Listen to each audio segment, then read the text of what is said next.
40 years is a long time to keep a secret buried. 40 years of knowing the truth, but never speaking it. 40 years of watching a community celebrate a man while knowing exactly what he did in the darkness. They say that secrets are poisons that slowly contaminate everything they touch.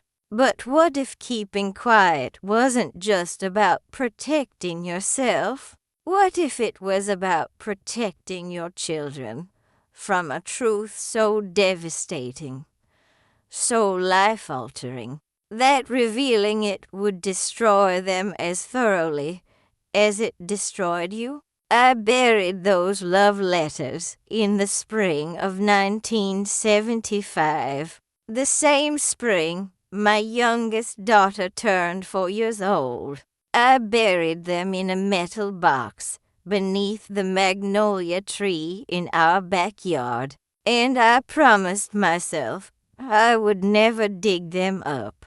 I promised myself that some truths were better left buried, but secrets have a way of clawing their way out of the earth, no matter how deep you bury them. And in 1989, when a detective came to my door with photographs in a manila envelope, I understood that the past I'd tried so desperately to bury was about to explode in the worst possible way.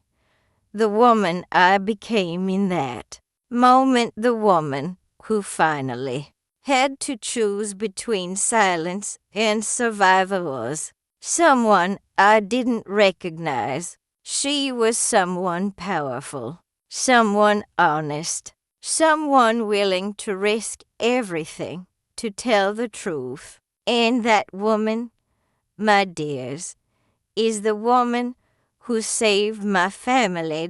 My name is Frances Louise Blackwell, though my family has always called me Frankie.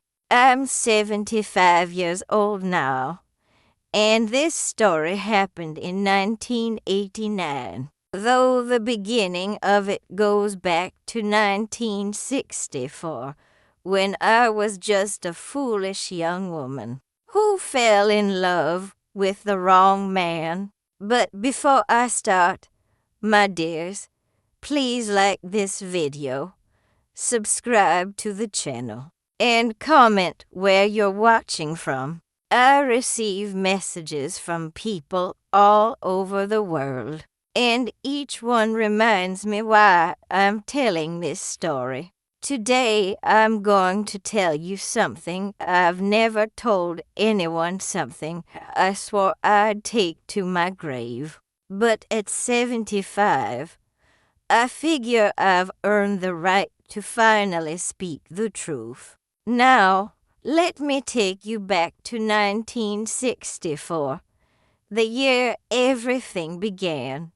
Blackstone, South Carolina. Population 3,800.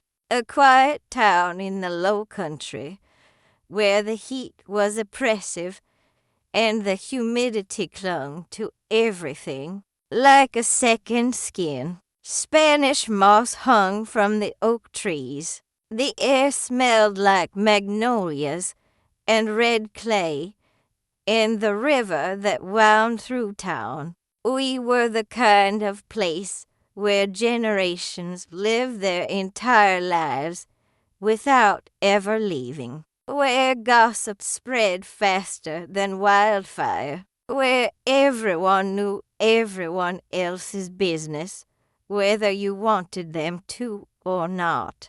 I married George Edward Blackwell in 1964. When I was just 21 years old. He was 24, handsome in that dangerous way that makes women overlook warning signs. He had dark hair and deep brown eyes and a way of smiling that made you feel like you were the only woman in the world. He was ambitious, already working his way up at the First Carolina Bank, determined to become something important in a town where importance still meant something. We had 3 children together: Eleanor, who was 16 in 1989, Thomas, who was 13, and little Margaret, who was 9. They were beautiful children. Eleanor had her father's dark eyes and her mother's quiet strength. Thomas was a scholar, already reading at a college level, planning to become a teacher. Margaret was the sweetest girl, still believing in fairy tales and happy endings. George became the vice president of First Carolina Bank by the time he was 35. He was a deacon at Blackstone Baptist Church. We lived in a beautiful Victorian house on Crescent Street with a wraparound porch and a garden that I tended obsessively. I'd grow roses and magnolias and sweet tea. I was a piano teacher, giving lessons to the children of Blackstone society. We were respected. We were envied. We were, by all outward appearances, exactly what a perfect Southern family was supposed to look like.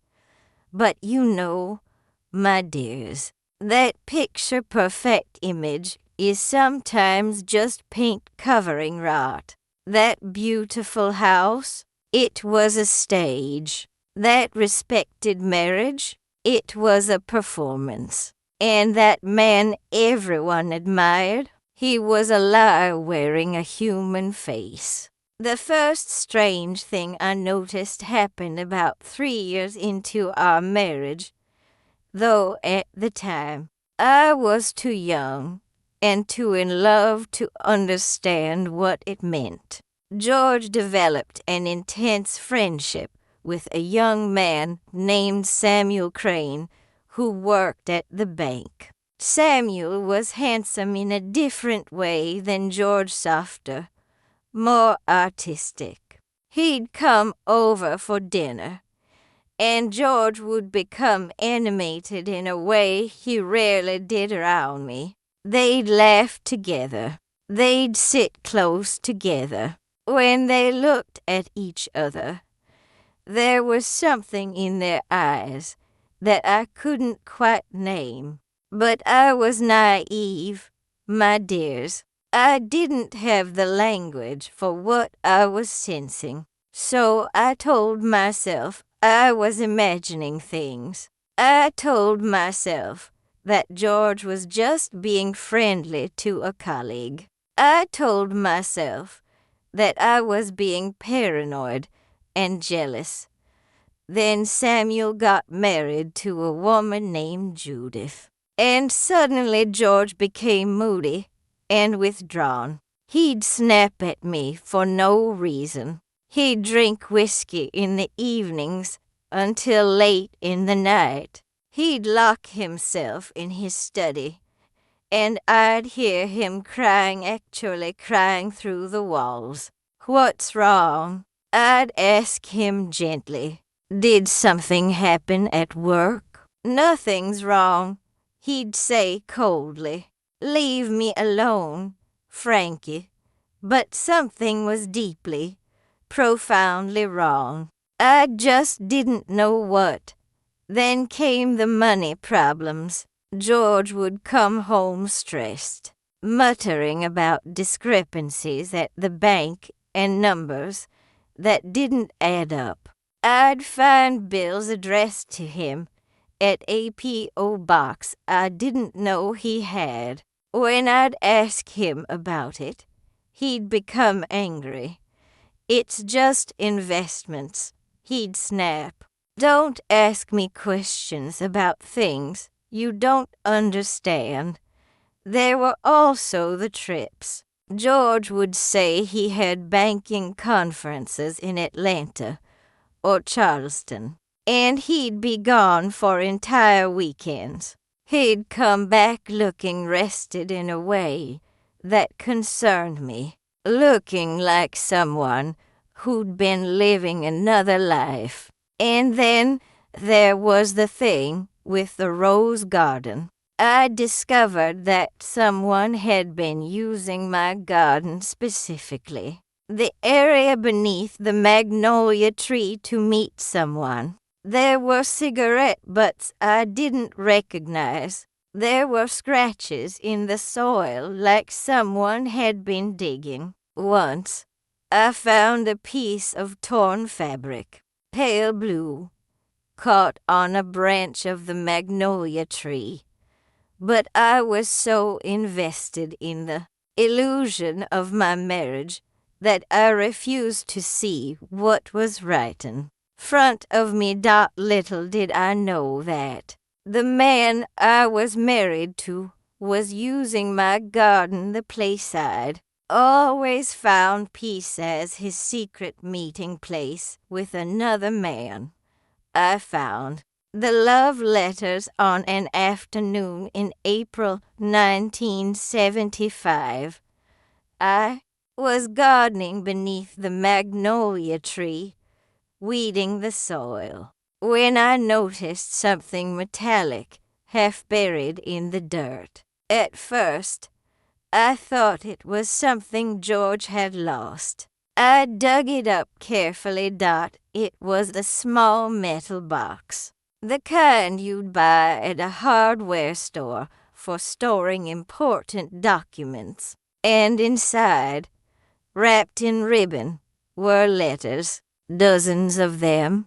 Love letters written in George's handwriting. Love letters addressed to Samuel. My hands were shaking so badly I could barely read them, but I forced myself to read every single word.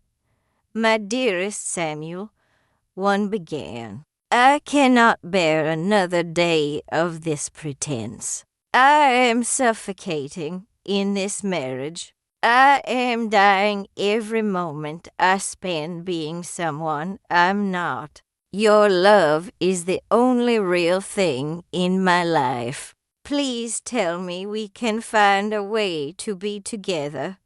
Another, I have decided. I will leave her. I will leave all of this. I cannot continue to live this lie. I will tell Frankie everything. I will tell the children. I cannot ask you to wait any longer for a life that is only half a life. Another, what if my father finds out? What if the bank finds out?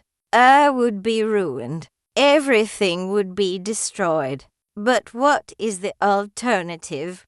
To spend 40 more years in a prison of my own making? I am 30 years old, Samuel.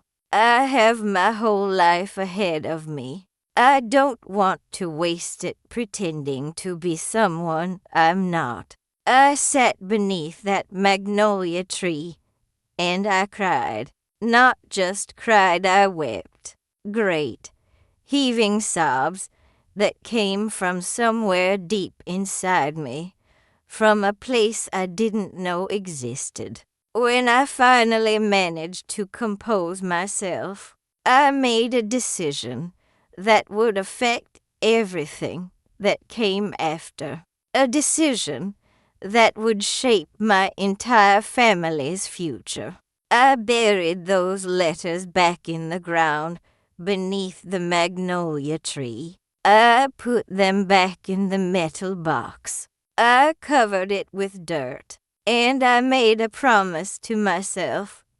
No one would ever know what I'd found. No one would ever know that my husband was a homosexual man trapped in a marriage. No one would ever know that his entire life was a lie. I did this not to protect George.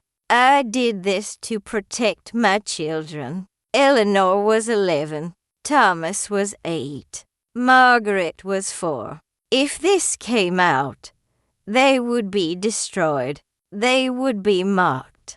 They would carry the shame of it forever in a town where such things were treated as unforgivable sins. So I made myself complicit in his lie. I made myself a keeper of his secret. But secrets, my dears, are like pressure valves. They build and build until they have to explode. What I didn't know was that George had already confessed to someone, his best friend and confidant, Reverend Harold Matthews at Blackstone Baptist Church. George had gone to him seeking pastoral counseling about his sinful urges, and Reverend Matthews, instead of offering guidance or compassion, had done something unforgivable. He'd reported George to the church's governing board. The elders had met in secret and decided that George Blackwell was a threat to the moral fabric of their institution. They'd threatened to go public with his perversion unless he submitted to treatment conversion therapy. They called it designed to cure him of his homosexuality. In 1977, when Eleanor was 14 and I was still living in silent agony, George was admitted to a facility in Atlanta for this so-called treatment. He spent 6 months there. When he came out, he was different, harder, angrier, broken in a way I didn't fully understand until years later. The treatment hadn't cured him. It had just taught him to hide better, to bury himself deeper. And when he came home, there was a coldness in him toward me that had never been there before. I'd become the jailer of his secret, the woman he resented most in the world because I represented everything. He'd had to give up a heterosexual life, a conventional marriage, the version of himself he'd been forced to perform. The financial problems I'd sensed over the years became clear in 1989 when federal investigators came to the house. George had been embezzling money from First Carolina Bank, not small amounts, nearly $350, zero over the course of 15 years. The money had been going to pay for hotel rooms in Atlanta and Charleston, where he'd been meeting with men. Samuel had died of AIDS in 1984, and George had fallen into a cycle of anonymous encounters, expensive affairs, secret relationships, all funded by money stolen from people's life savings. The scandal was enormous. Local bank arrested in embezzlement scheme. The headline screamed, but that's when something unexpected happened. Rever and Matthews came forward to the authorities and confessed to his knowledge of George's homosexuality and his role in pressuring George into conversion therapy. The Reverend was so remorseful, he said, that he felt obligated to speak the truth. This revelation that George's crime might have been partially motivated by psychological trauma from forced conversion therapy became a media sensation. Suddenly, George wasn't just a criminal. He was also a victim of religious abuse. Suddenly, his story, our story, became a referendum on the church's treatment of LGBTQ people in the 1970s and 80s. And that's when my decision to keep the secret became a weapon used against me. Investigative journalists started digging into our life. They wanted to know, did I know about George's sexuality? Did I know about the meetings in our garden? Did I suspect the embezzlement? One journalist in particular, a woman named Rita Chin, became obsessed with my silence. She accused me of being complicit. She wrote articles suggesting that I was part of the cover-up, that my silence had enabled George's crimes. The community turned on me with a ferocity that was shocking. The church ladies, the same women I'd had tea with for decades, would whisper when I passed. Mothers began pulling their children from my piano lessons. Parents would say, "We don't want our children exposed to that kind of influence." The implication was clear. If I'd married a homosexual man, then perhaps I was suspect as well. Perhaps I'd known. Perhaps I'd hidden it. Perhaps I was complicit in all of it. Eleanor couldn't bear the shame. She became withdrawn, stopped going to school, developed severe anxiety. Thomas became angry, furious at his father, angry at the church, angry at a world that could destroy a family so completely. Little Margaret would ask over and over, "Where is Daddy? Why doesn't Daddy come home? Did Daddy do something bad?" And I had no answers. I couldn't tell them the truth about their father because I'd spent their entire lives protecting them from that truth. So I became the woman who wouldn't speak, and my silence became evidence of guilt. George served 4 years in federal prison for the embezzlement. During those 4 years, I had to support 3 children on my own. My piano teaching income evaporated. I was lucky if I got 2 students a week instead of 12. I took a job as a secretary at Blackstone High School, making minimum wage. I worked in the evenings, cleaning offices in downtown buildings that my hands became raw from cleaning. The skin would crack and bleed between my fingers. I'd wrap them in bandages and keep working. My back ached from lifting and carrying. My eyes burned from exhaustion. Every single day felt like a battle just to keep us fed and housed. Eleanor dropped out of high school in 1993. She couldn't bear another day of the whispers and the judgment. Thomas became my helper cooking meals, helping Margaret with homework, working part-time at a grocery store, and giving me his paychecks. They were children forced to grow up overnight. I also started baking pecan pie, coconut cake, bread pudding, Southern comfort foods that I could make cheaply and sell to local restaurants for a small profit. $5 for a pie, $10 for a cake. It wasn't much, but it added up. By 1992, I was making nearly $300 a month from baking alone.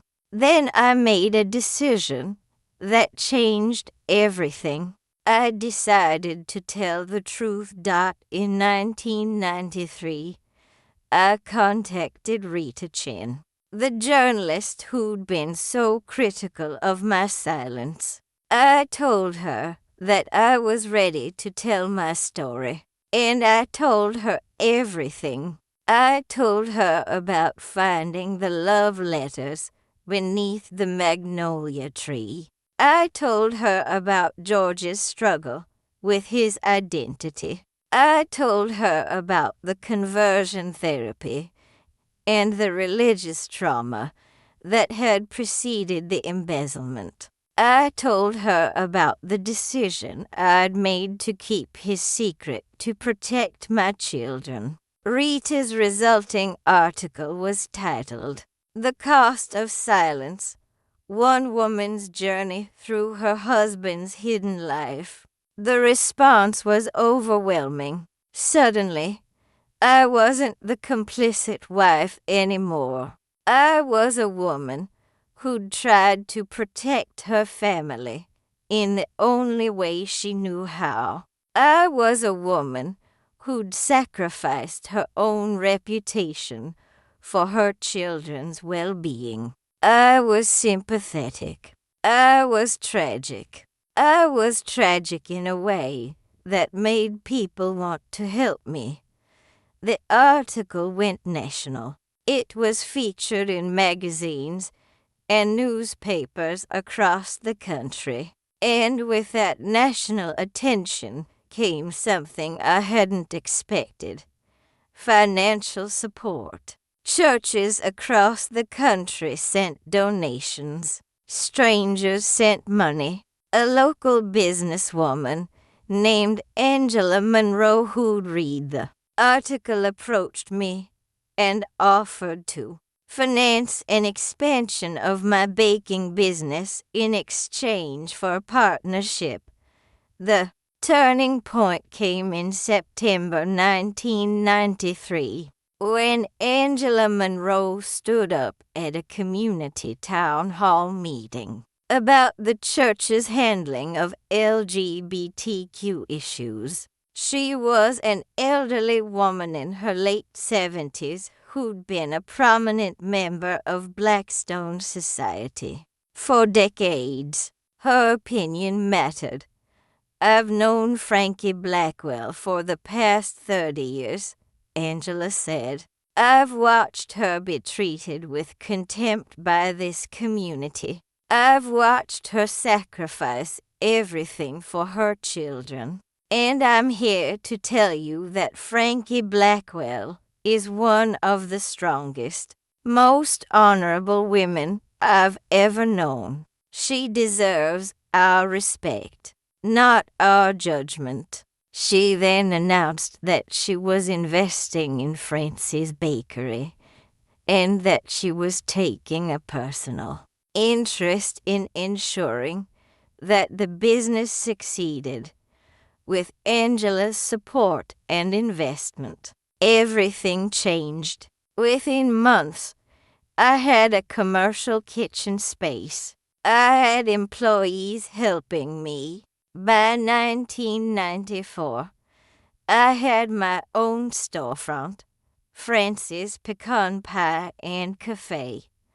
By 1995, I had 2 locations. By 2000, I had 4 locations across South Carolina. Eleanor eventually went back to school. She took the GED and enrolled in community college. She became a counselor, specializing in helping LGBTQ youth navigate family relationships. She's brilliant, my dears. She's helped hundreds of young people. Thomas graduated high school barely.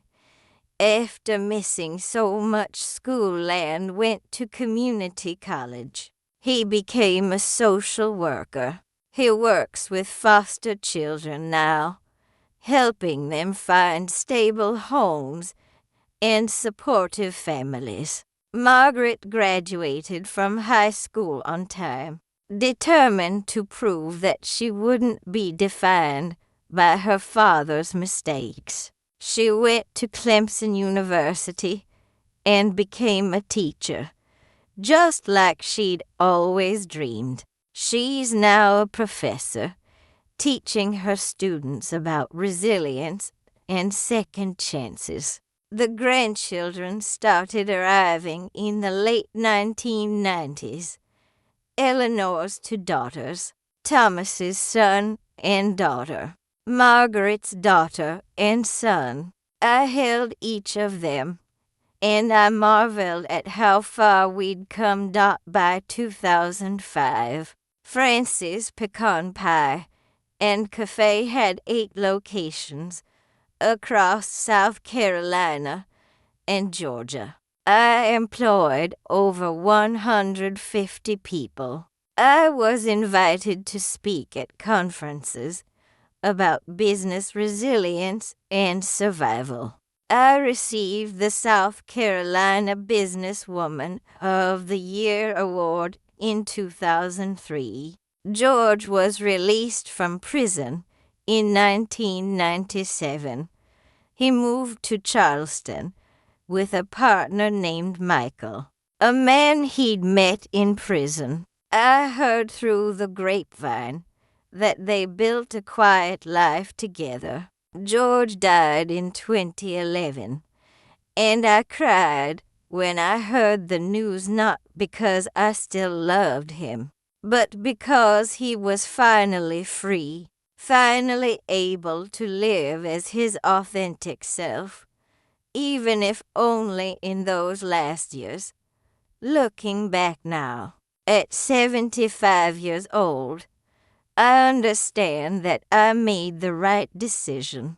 Not the decision to stay silent that was the wrong decision, one that haunted me for decades, but the eventual decision to tell the truth, the decision to stop protecting a man at the expense of my own integrity, the decision to speak up, even when it terrified me.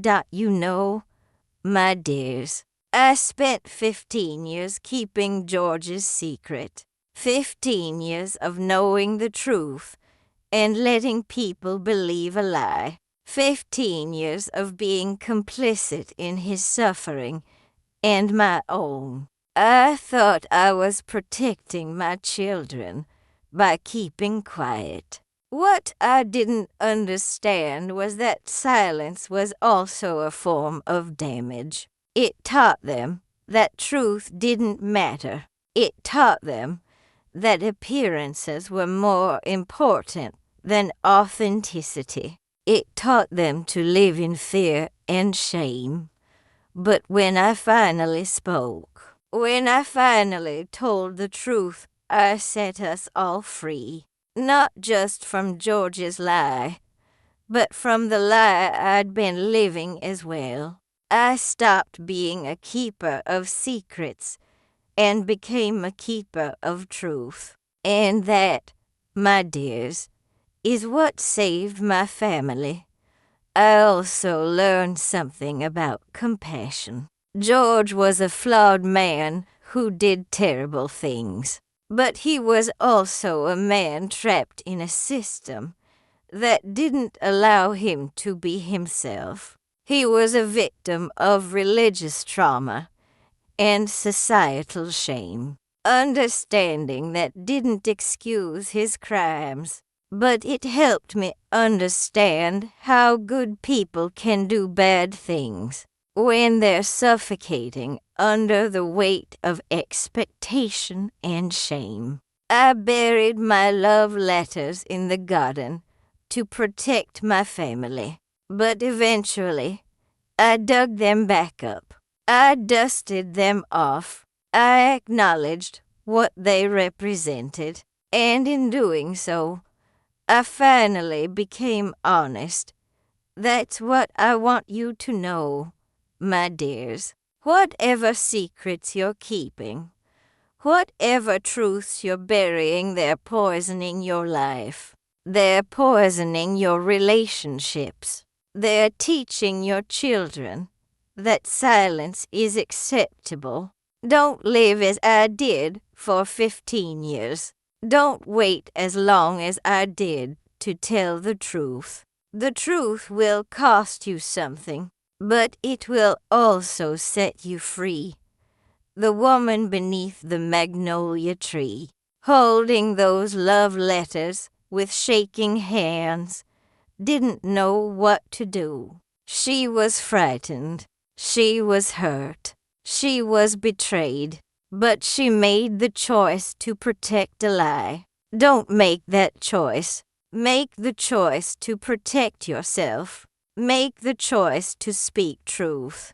Make the choice to live openly and honestly.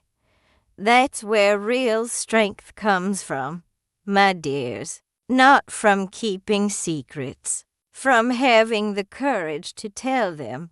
Thank you for listening to me today. Don't forget to like the video and subscribe to the channel so you don't miss our next stories. Share with someone who might be needing a little hope. Where are you watching from? Leave it in the comments. I read every single one, and your messages bring me such joy. God bless you, my dears, and thank you for letting me share this story with you.